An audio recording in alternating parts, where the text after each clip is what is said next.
Desde que o mundo é mundo, casais de várias tribos, raças, religiões e etnias se mesclam, se juntos e se tornam um. Mas afinal de contas, relações amorosas, interreligiosas, dá certo? É isso que a gente vai conferir hoje e eu vou contar um pouquinho sobre as minhas histórias, os meus encontros e desencontros pela vida. Vem comigo! A minha primeira experiência em relações interreligiosas, né, e que foi o meu primeiro grande amor, foi um rapaz muçulmano.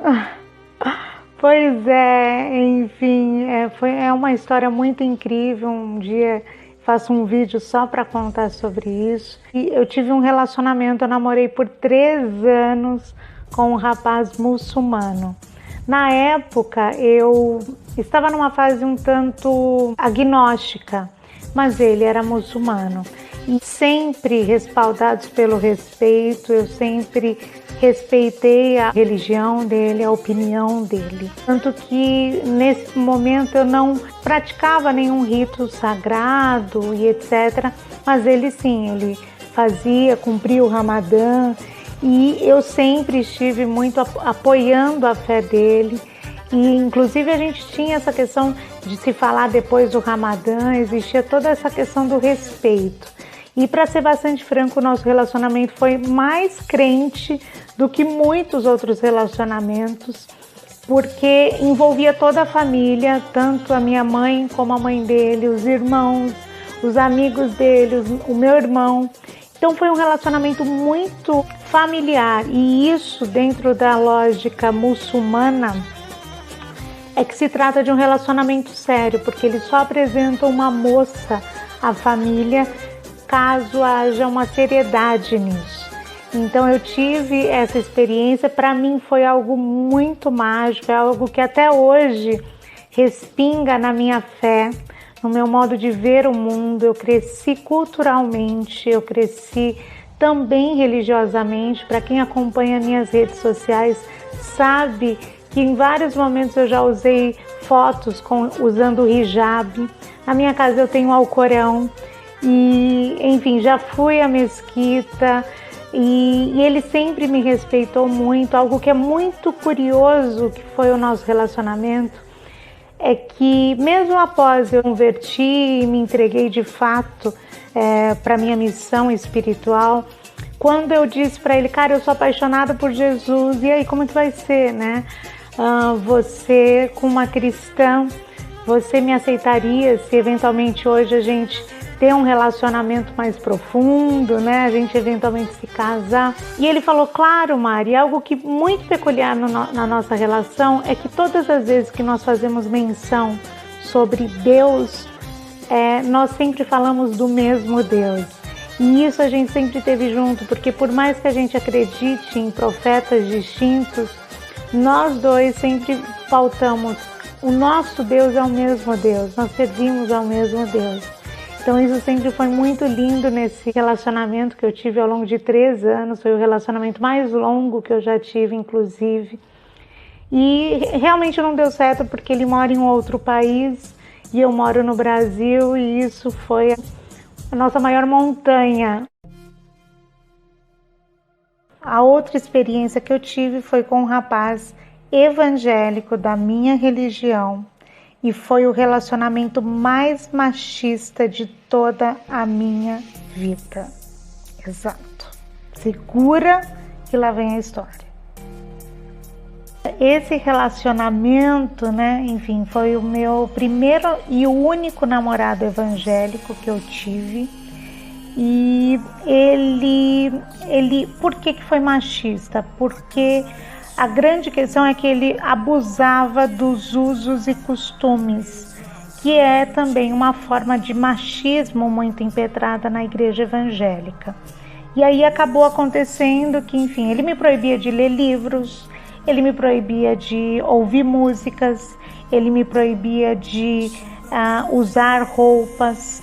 E existia várias resistências e etc. no nosso relacionamento, E mesmo eu sendo evangélica, eu tinha acabado de voltar para Cristo, então eu estava eu estava no puro amor, eu estava só love Jesus.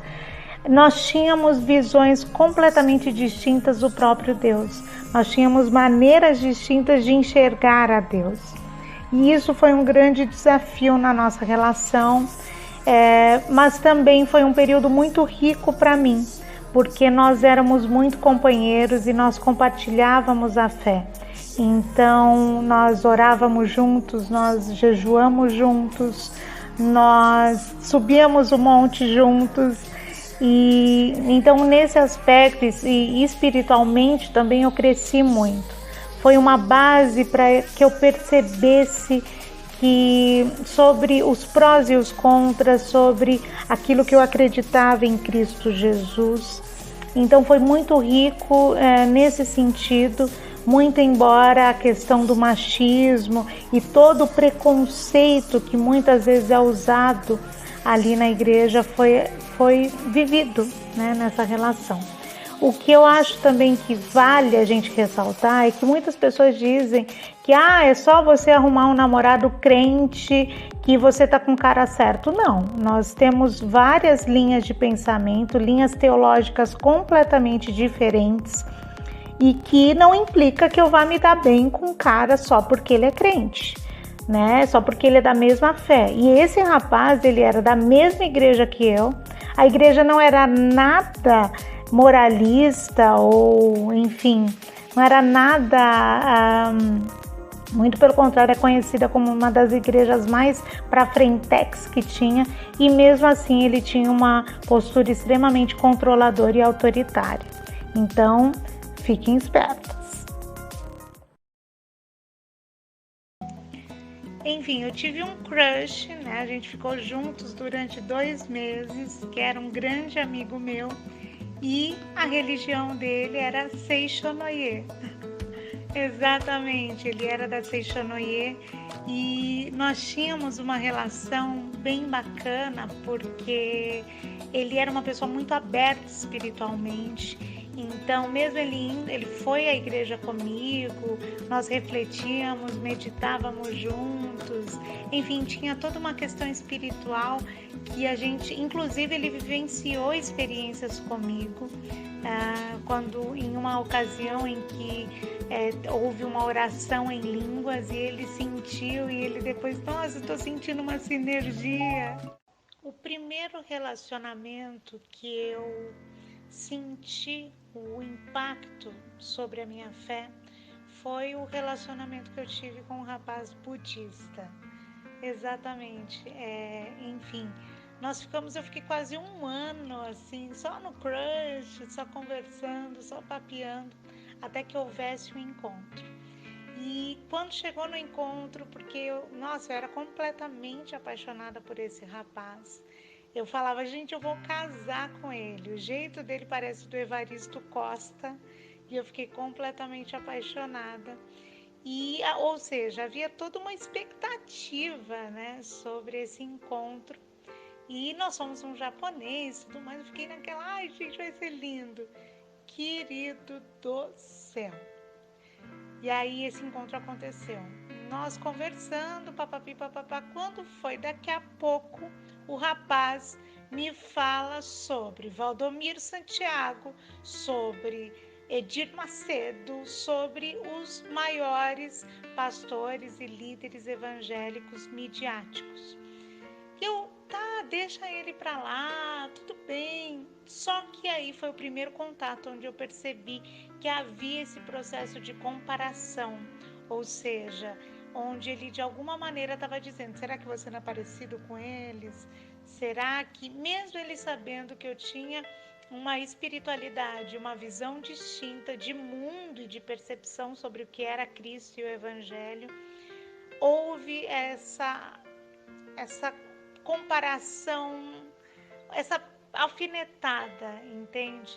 A gente chegou a sair outros 2 ou 3 vezes, enfim, a se encontrar, porque eu gostava muito dele e a gente tinha um carinho mútuo um pelo outro, mas definitivamente, quando eu vi esse primeiro posicionamento, eu brochei.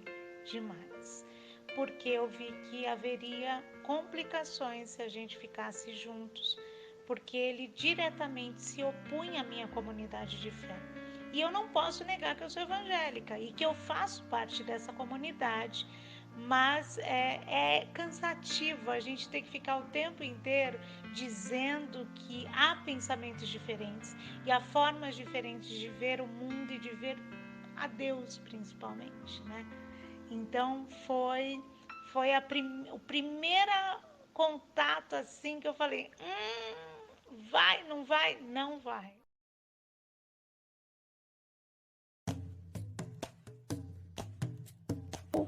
E o último e o pior de todos eles foi com o meu relacionamento com o candomblessista do candomblé. Pois é, esse foi o relacionamento, porque eu considero pior, porque ele usava a minha fé como uma forma de empecilho para o nosso relacionamento. Inclusive, ele usou a minha fé como justificativa para o fim do relacionamento, né? Como uma válvula de escape para o término do relacionamento, e por isso para mim foi o pior, porque obviamente que existiam outros problemas na relação que não a religião, e ele usou isso como essa válvula de escape para sair da relação. Então eu já achei algo muito apequenado, muito baixo da parte dele fazer isso. E ele colocava vários empecilhos. Eu sempre fui uma pessoa muito aberta à religião do candomblé, da umbanda, até porque a pessoa que eu mais admiro na minha família é um pai de santo, é o meu tio Sérgio, dono de um terreiro em São Paulo, no bairro Saúde. Então assim, eu tenho um amor absurdo pelo meu tio, tenho amigos do candomblé, e em vários momentos da nossa relação eu falava para ele, eu vou te acompanhar, né? Ele era candomblessista não praticante, mas ele frequentava alguns ritos específicos, e eu sempre falei, eu quero ir contigo, porque eu amo conhecer novas religiões, e por já conhecer o mundo espiritual, eu não tenho problema de trafegar em outras religiões, né? Muito pelo contrário, eu sempre vejo de forma extremamente rica e culturalmente para mim conhecer mais religiões, não à toa que estudo sobre jornalismo de religiões, né? Jornalismo enviesado a ciências religiosas. E sempre fui muito solícita, sempre o respeitei nas suas práticas. A mãe dele é uma mãe de santo, tem um terreiro, também sempre a respeitei. Só que todas as vezes que eu chamava ele para ir num culto comigo, foi um dos momentos mais degradantes para mim. Eu tinha que praticamente suplicar para que ele fosse à igreja comigo. Isso foi extremamente humilhante para mim. Um dos episódios desse relacionamento, sobretudo que eu hoje, conhecendo a Lei Maria da Penha e as implicações que existem sobre a violência psicológica sofrida em função da religião, eu vivi um episódio que me marcou muito. Eu me recordo que eu estava em um domingo na casa dele, e naquele dia era um dia de Santa Ceia na minha igreja, e eu falei, eu quero muito ir na igreja. E ele era o tipo de pessoa que o comportamento dele era passivo-agressivo. Portanto, ele não me respondia sobre o que eu sim ou não, né? E aí foi um momento em que eu, enfim, me arrumei e tudo mais. E durante a tarde, um amigo dele comentou que queria jantar com ele, chamou ele para jantar na casa dele, para que eu fosse também, etc. Eu falei, tudo bem, mas a gente pode ir passar na igreja e depois a gente vai até a casa do seu amigo, certo? Tudo bem? E ele ficou calado, ficou emudecido, e eu me arrumei toda feliz para ir para a igreja, e quando nós estávamos, enfim, me arrumei acreditando que a gente iria para a igreja e depois que nós iríamos à casa do amigo dele. Até que quando eu entrei no carro, ele enfim, a gente começou a ir quando eu percebi que ele não estava indo na rota da igreja. E aí foi quando eu falei, você não vai na igreja? E aí ele falou, não, não vou. Naquele momento, é só para você entender, o trajeto era 1h30 até a casa do amigo dele. Eu passei 1h30 ao lado dele chorando. E eu fui ouvindo o culto através da rádio.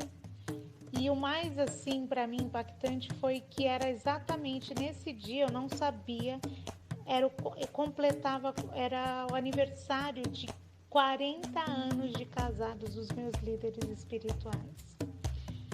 Naquele dia, eu, além de ter vivido um crime, porque foi uma violência psicológica, uma violência em função da minha religião, eu me dei conta que eu não precisava daquilo. Eu não precisava de um homem que não respeitava a minha fé, eu não precisava de um homem que não queria ser o meu companheiro, né? Porque em vários momentos eu fui em vários lugares com ele, eu prezo pelo companheirismo nos meus relacionamentos. Então, em todos os lugares eu estava com ele, mas ele não podia estar comigo.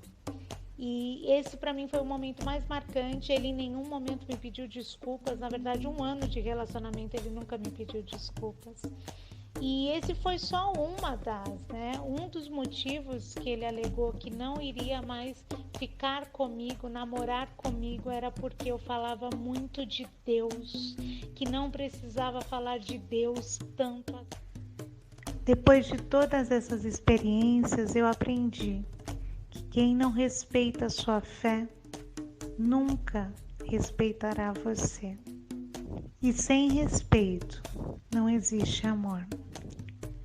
Se você também já viveu experiências amorosas, pares de outras religiões ou de outros credos, deixa o seu comentário, deixa um pouquinho para a gente a sua experiência, para que a gente possa crescer juntos e amadurecer juntos.